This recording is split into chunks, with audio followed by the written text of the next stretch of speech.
एक संत अपनी जगह पा लेता है बिना खुद को ये बताए कि ये उसे करना है। और दूसरी साइड एक मूर्ख हमेशा वही करता है जो दुनिया उससे एक्सपेक्ट करती है। एक संत हमेशा अपनी राह पा लेता है, पर एक मूर्ख इंसान हमेशा यहाँ से वहाँ भटकते रहता है और रिग्रेट्स में ही जीता है। एक संत हमेशा अपनी इंस्टिंक्ट्स पे यकीन करता है, भले ही वह इंस्टिंक्ट्स उसे परेशानियों में डाले, क्योंकि उसे पता है कि उन परिस्थितियों के कारण ही और उन परिस्थितियों से लड़के ही वो और मजबूत बनेगा, उसकी अंदर की इंस्टिंक्ट्स और ज्यादा स्ट्रांग होगी। और दूसरी साइड एक मूर्ख हमेशा अपनी इंस्टिंक्ट्स पे बिलीव नहीं करता है। वो खुद वो खुद को समझ ही नहीं पाता है।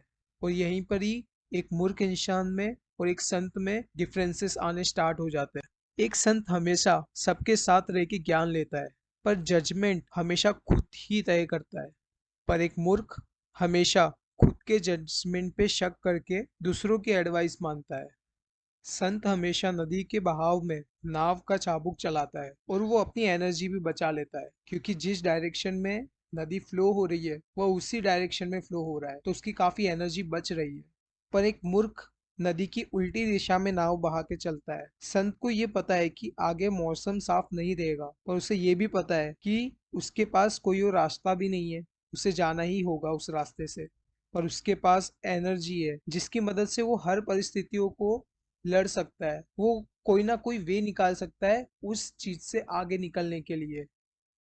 और दूसरी तरफ मूर्ख हमेशा नदी के उल्टे बहाव में खुद को बहाने के लिए ज्यादा एनर्जी गवाकर पीछे जाता है, जबकि उससे रियलाइज नहीं होता कि अब उसके पास में एनर्जी बची ही नहीं है। उसने अपनी सारी एनर्जी नदी के उल्टी दिशा में बहने में ही बर्बाद कर दी है।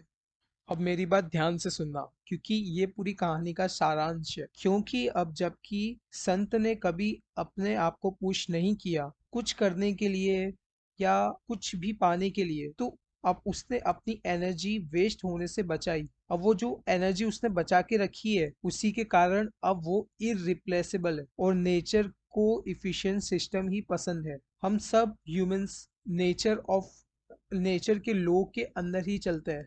हम ना नेचर से अलग है, ना हम उससे कभी टूट सकते हैं।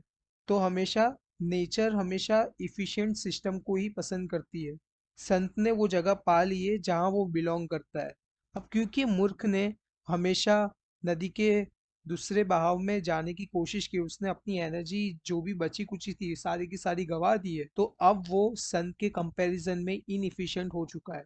और जैसे कि मैंने लॉ ऑफ नेचर बताया आपको, तो लॉ ऑफ नेचर अब कभी भी उस मूर्ख को एक्सेप्ट करेगी नहीं। तो सारांश ये निकलता है कि मूर्ख अब इनएफिशिएंट हो चुका है और उसे नेचर एक्सेप्ट नहीं करेगा। अब देखो ये कहानी एट द एंड इतना मैटर नहीं बनाएगी, इतना कंक्लूजन नहीं क्रिएट करेगी, क्योंकि ये कहानी के हर एक पॉइंट पे आपको एक लेसन मिलेगा। जैसे हम बचपन में कहानियां शुरू सुना करते थे दादियों दादी के मुंह से, तो उसके एंड में हमें कुछ कंक्लूजन मिलता था, एक सीख मिलता था, एक बोध मिलता था। पर यहाँ पे जो मैंने एक लेसन दिया है वो हर एक एक स्टोरी के पहलू में आपको मिलेंगे। आप वापस से वीडियो को देखिए, आपको हर एक बार देखने पे वीडियो को कुछ नए नए इंस्टिंक्ट्स मिलेंगे, कुछ नई लेसन्स मिलेंगे। Thank you for watching the video and make sure you subscribe my channel so that you will be notified whenever I release new video.